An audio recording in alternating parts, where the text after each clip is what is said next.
Of course, we're very interested to hear from you because you are one of the folks that helped begin this wonderful organization.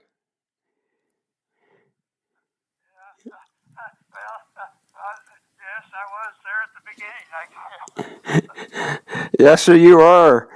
Can I ask you just a few questions? And incidentally, I can't video you because I'm not there, but I can record it. So if it's okay, I'll just record our conversation. Sure. Okay, good. Okay, I think I've got it recording now. So I'll just ask you a few questions that would be helpful to us to know a little about you and know more about Houston Audubon back at that time.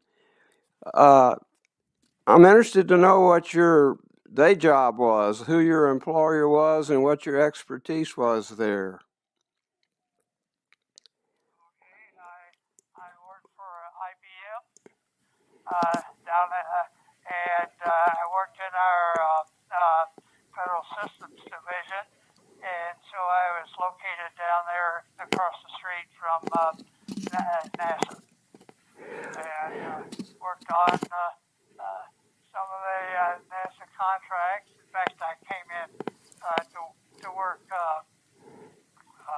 on the moon mission, and then did a number of other projects, and finally my last 12 years or so, something like that, 11 or 12, I worked with the computers on board the shuttle.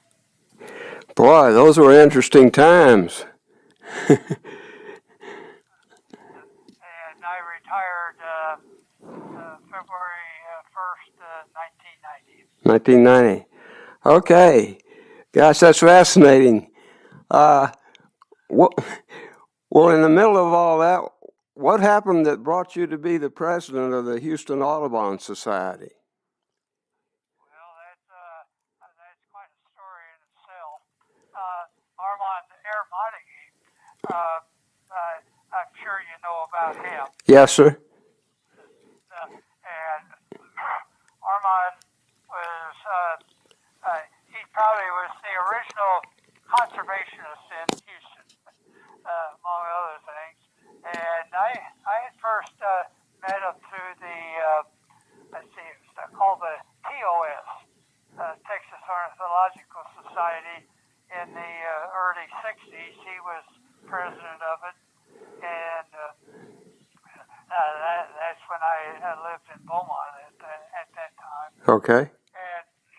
And I got transferred around by IBM, and I wound up down in Houston in 1967. Right. I had a house built in Clear Lake City. So in that, and then there in the late 90s, first off, the Sierra Club was getting together and forming up a chapter, and so I started going to the meetings there, and then some local people there, among others, Katrina Ladwig and a number of others, decided that they wanted to put together a National Audubon Society chapter. And right at that time, I was kind of busy at work, but I started going to some of the field trips and ran into Armand. He was the conservation chair. Okay. The main, one of the big reasons why it was organized is that people that really wanted to, they wanted to be activists, and the Outdoor Nature Club, they chose not to get into the activities, be activists, and so they formed up the Audubon chapter. Okay. So Armand had his, he was chairman. He bought a tract of land up in near Woodville to save the pitcher plants, and I remember that fall of 1969. I think it was September. We had a field trip up there, and I remember talking to him how it really needed to be burned and things like that. And then the Texas water plant came about that fall. I don't know if you've heard of that. No, I haven't. But it probably became the very first real big battle that what we would now call environmentalists, but we weren't called that then. The first big battle we fought. Okay. And so we've basically, I still remember some of the numbers. Basically, they wanted to ship like 18 million acre-feet of water out to West Texas, up to Amarillo. Wow. And they were going to take the water out of East Texas, and but there was only about 11 million acre-feet they had figured, so they were going to have to find another 7 million acre-feet. And this is going to involve a tremendous amount of shipping of water across the state, a lot of power. And I remember,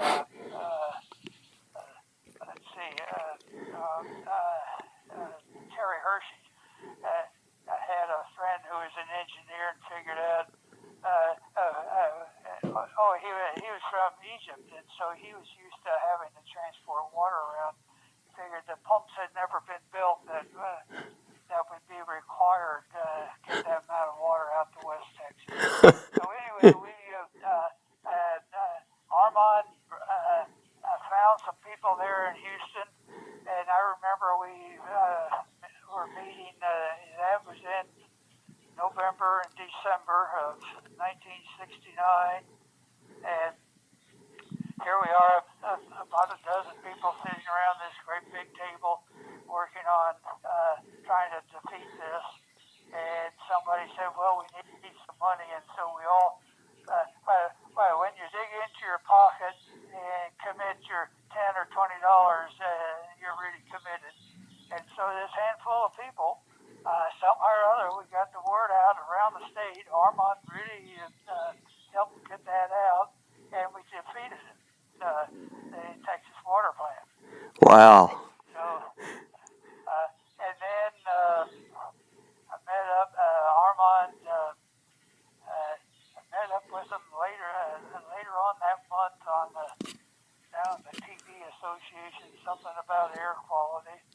And then he was murdered in January of 1970. Wow. So I was asked to serve in his place, which was really something there. And it took a while, and so I think it took, it was probably, that was January. It was probably at least March or April before the board approved my taking over. And I attended a couple meetings, and I think it was in June, I went to the meeting, we held our board meetings there at the museum, and I walked in there, and I was informed that the current president was transferred to New Orleans, and I was the new president. Oh. That's the way the succession worked back then. Yeah. The conservation chair became the president. Oh, okay. And so that's how I became president there in 71. In 1970. Yes, sir. 71, and I served until I think it was May or June of 72. Yes, sir. Well, that's quite a story. Quite a story. I've got a list here of the people that were on the board with you during your tenure as the president, and if you like, I'll just read you that list, and if there's anything you wanted to say about each of them, well, you could. Okay. Well, it shows Nancy McDavid was a conservation chairman. Carl Aiken was an editor for the newsletter. And Charles Merrill, go ahead. Now, Charles Aiken, no, he wasn't the editor. Okay. The newsletter. It was Nancy McDavid. Nancy McDavid. Yeah. Oh, okay, well, that's okay. They're showing her as a conservation person. So, I don't know what they mean by conservation person, but she was the editor. okay. Okay. That was Carl Aiken really was I don't know what his actual title was, but he was the assistant manager of the museum. I'm sure that is what his title was. yeah. The Museum of Natural Science, is that correct? Yeah, Museum of Natural Science, yeah. Okay. And then Charles Merrill. Yes, he's an attorney, and I really worked out. He really helped guide us on some legal things, among other things. The National Audubon Society all of a sudden took this. Back then, they had a system of sending people out that would talk and show pictures about natural history or whatever, and and usually it was about 5 or 6 during the season. People would come, and they jerked this away from the Nature Club, and all of a sudden gave it to us without even consulting us at all. Oh. We had no idea. We didn't ask for it, and so Charles Merrill took over that and really handled it very well. Yeah. Okay. That was they took. I'm trying to understand exactly what they took away from the Outdoor Nature Club.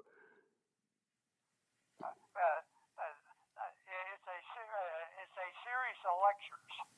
Oh, okay. The Audubon Society and the Outdoor Nature Club had been sponsoring it for many years. I think probably gone back maybe into the 30s. Okay. I'm sure there wasn't anything during the war years. Yeah. And so they thought it was theirs, and this was many times these were big name people that were well known in conservation circles or natural history circles or whatever, naturalists, whatever you might want to call them. Right. And they had been doing that routinely. I see. So, Yeah. Okay. I understand now. Okay. Julia Bradley. Does that name anything? They show her as recording secretary. not while I was there. I don't remember. Okay. How about Norma Oates? Norma Oates? Uh-huh. Yes. She was one of the secretaries. Okay. I forgot which one. And Katrina Ladwig was the other secretary. We seemed like we had 2 different kinds of secretaries. Yeah. Did you know Katrina Ladwig well?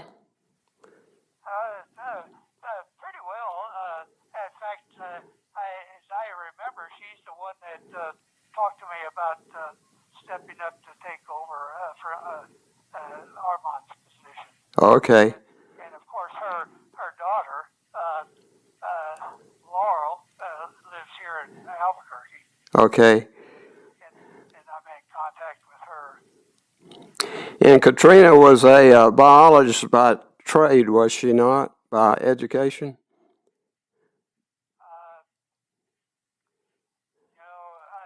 I think so. Laurel is the one that can really confirm exactly Yeah. what her degrees were in. Okay. But she certainly knew her birds. Okay. And Howard Peacock? Yes, Howard, he served at least, he was on the board, I've forgotten, 1 or 2 years that I served, Yeah. Yeah, they show him as treasurer. Oh, that's right. I guess he was treasurer, Okay. Yes. Okay. Yeah, he was treasurer when I took over, and I think he served as treasurer the next year. Okay. And then Jerry Akers came on the board and served for a while. Okay. But in fact, he stayed on the board for a number of years. Yeah. All right. Revis Johnson had to do with education. Oh, no, I don't remember. Okay. Betsy Perry with field trip. Betsy who? Perry, Perry.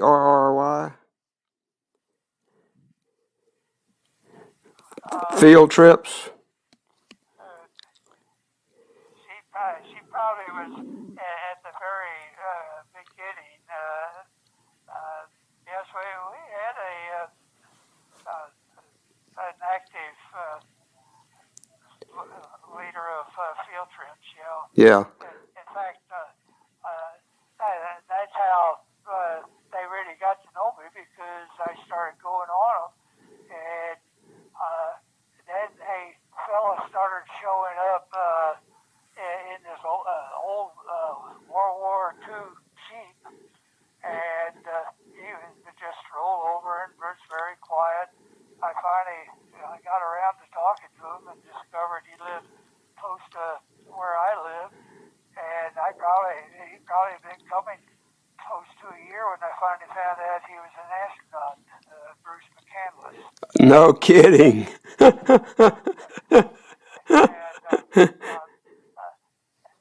Bruce was really a neat guy, and he eventually became president of the Houston Audubon Society a few years later. Yes, sir. Yeah, that was, well, I'll be darned. And you knew him for a year before you realized he was an astronaut. Yeah, I'll be darned. Well, now there were some directors at large. Dr. D.C. Hall. Did you know him? We had some people at large that never came to the board meeting. Okay. And one or two of them weren't even members of the club of National Audubon Society, and so I had the bylaws changed. We had several things changed. In fact, Charles Merrill helped handle that, which required, if you're going to serve on the board, you should at least be a member of National Audubon Society. Yeah. How interesting. So some of those people got dropped off, and I can't remember. I never ever even met them. Yeah. Well, they show Terry Hershey as a director at large. Now, Terry definitely came. She was a very valuable member of the board and really helped us out. And I have a sneaking suspicion that her husband was chairman of the board of the American Barge Company. Right.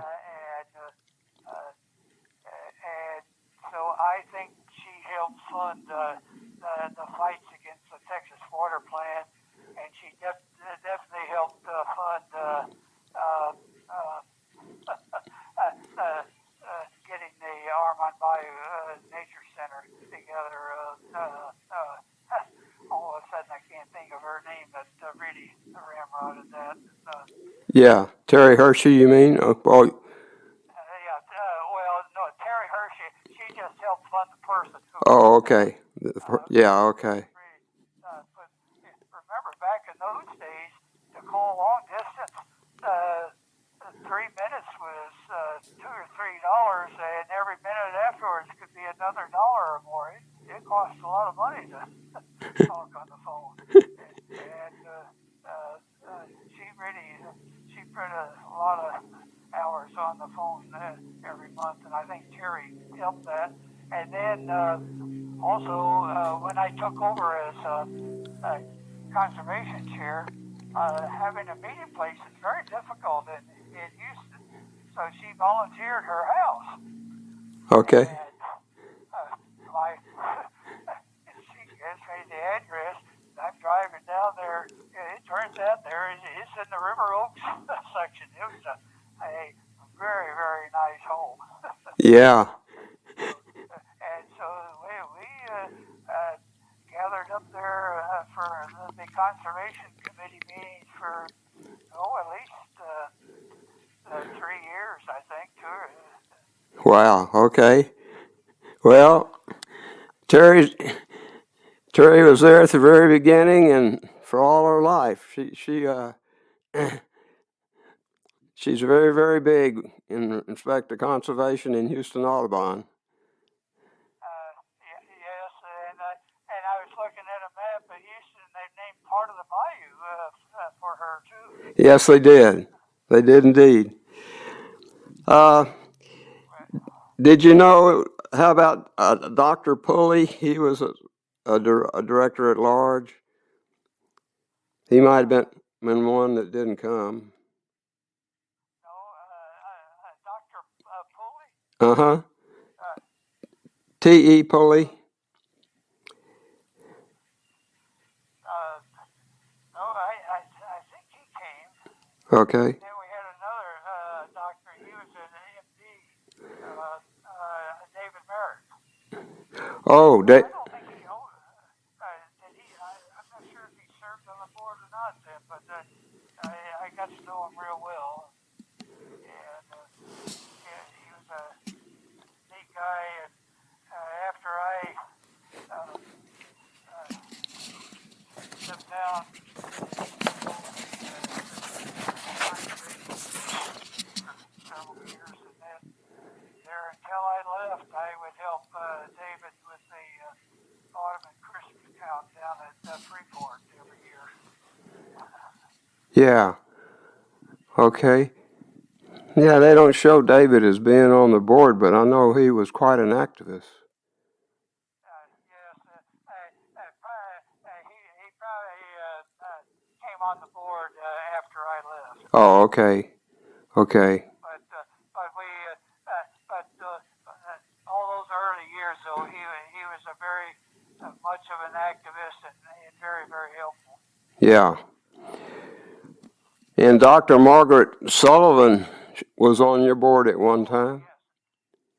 Well, she was on the board, and then she took over as president after my term. Okay. Yes. Yeah. Yes. She and Katrina were good friends. Okay. Okay. Did we talk? And I think she knew probably everybody else too. Yeah. Did we talk about Charles Merrill?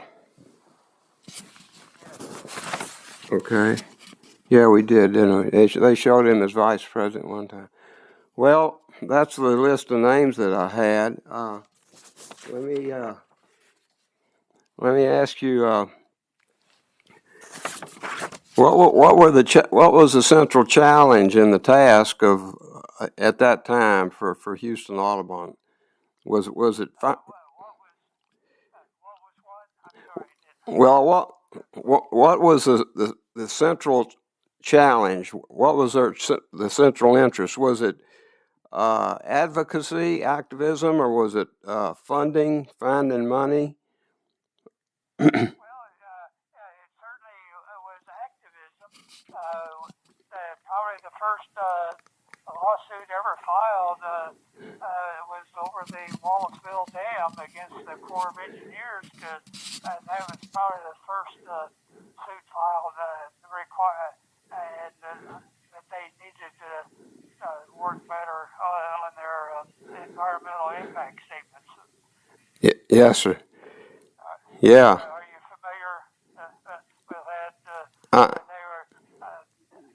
I think they still want to build a canal all the way up to Dallas, Fort Worth, but the Wallaceville was at the beginning.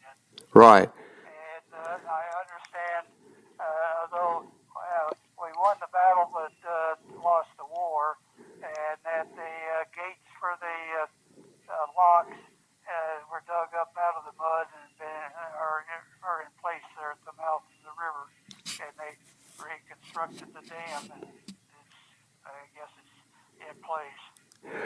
Well, I think there was a bald eagle. Well, the story I've been given, there's a bald eagle found there at Lake Charlotte, and it was a endangered species, and they kind of gave up the fight. The advocates for the project kind of gave up the fight, and there was a sort of a settlement in which there was a given amount of acreage, which is now managed by a government agency on one side of I-10, but on the other side, there's this large cypress marsh, which is a haven for birds. And we feel like I'm not sure we lost that war.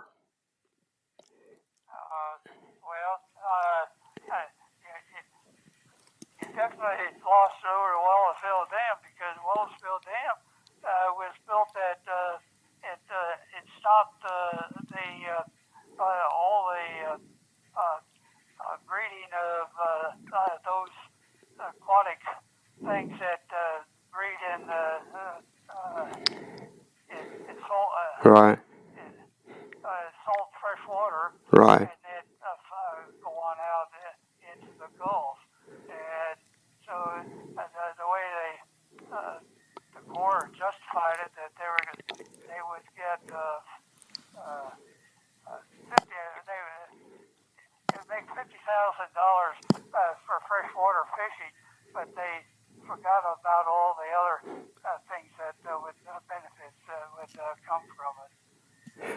Yeah. So I don't know about that, because it actually at the Sierra Club was another what's the right term, filer, and there was The Christmas bird counts compiler. It became the Sierra Club Audubon, and Charles Merrill was able to get some money for the first 2 years because the attorney was really doing a bono, and then the Sierra Club took it over, and then and the Corps supposedly was working on it on their EIS, but then it became very dormant, and time went by, and by the time the judge that had it on his docket was going to retire, and he wanted to get that cleared off, and by then there wasn't anybody in the Audubon Society knew anything about it, and the Sierra Club, not the local Sierra Club, but at that time the Sierra Club had the, what in the world do they call it? Anyway, it was a special organization of attorneys that would fight for conservation battles around the country. Yeah. It had gotten lost in their files, and so I don't know who worked out the settlement. I don't know what Yeah. what came and got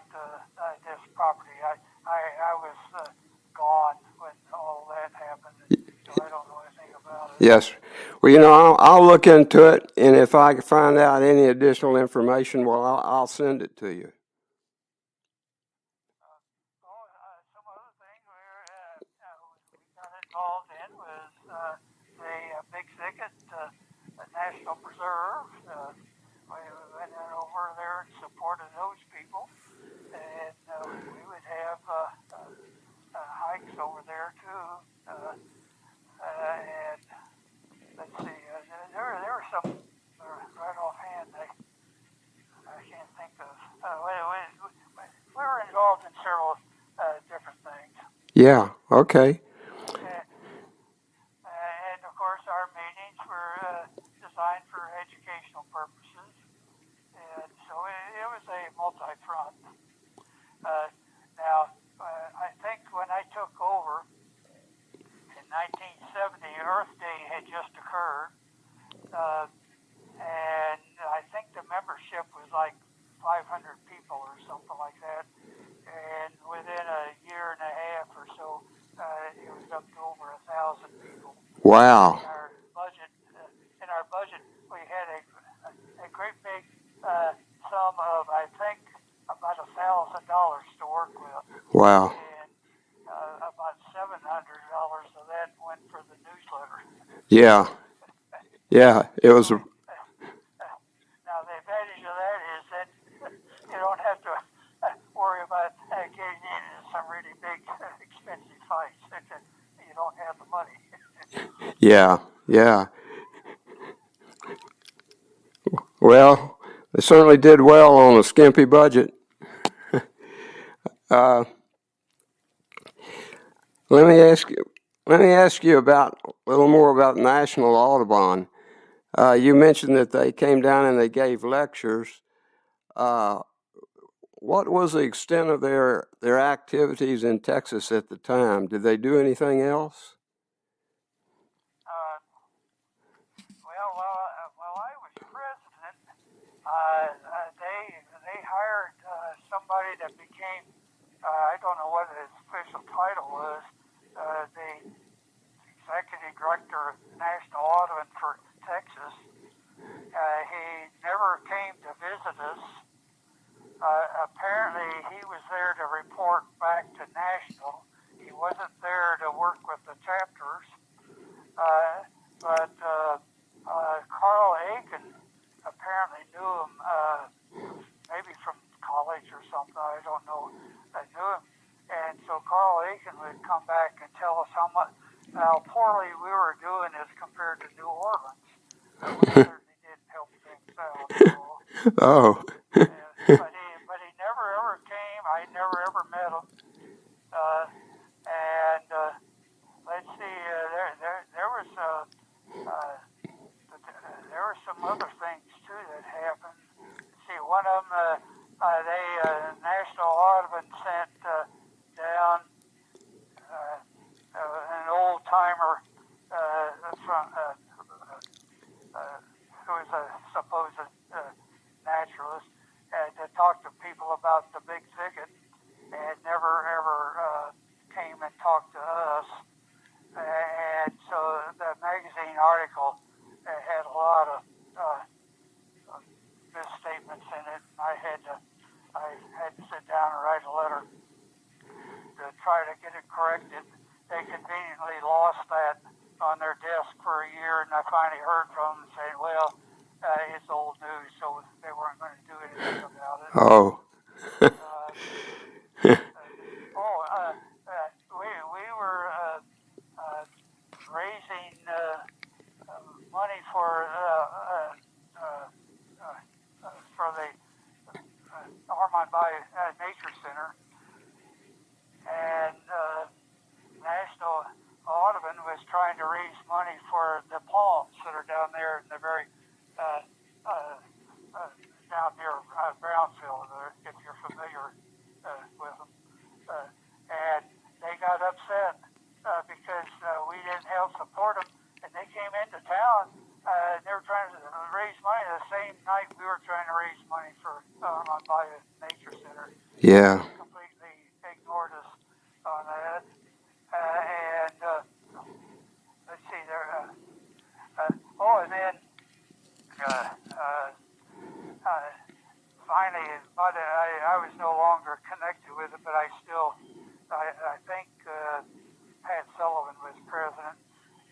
had finally reached a point where it was time to do something about the Armagh Nature Center. And so at that time, National Audubon had this staff of people, a man that was supposedly an expert on nature centers, and he had a couple of other guys, and they came down and they proceeded to tell us how what to do, and I overheard these two assistants talking about how they were referring to us that these people have got to learn that they're going to do it this way or something to that effect. And so the net result was we threw National Audubon out of the picture and did it ourselves. Yeah. And that resulted in the old timer. He was retired from National Audubon, and they laid off the other two people. And so it was quite a while before National Audubon got back into nature centers.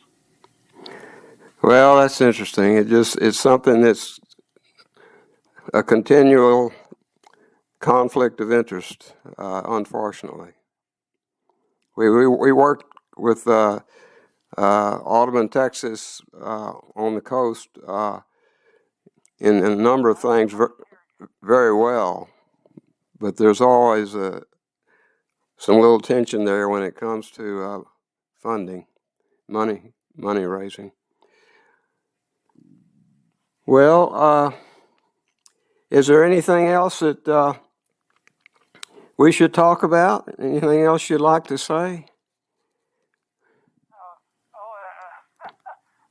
This is out of the blue, so I can't think of anything just right now. Sure. Okay. But it was an interesting time.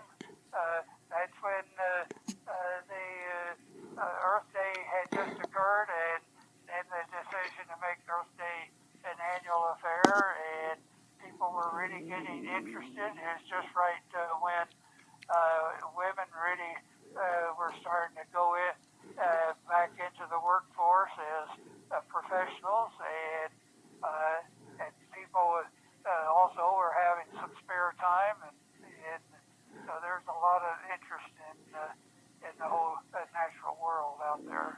Yeah.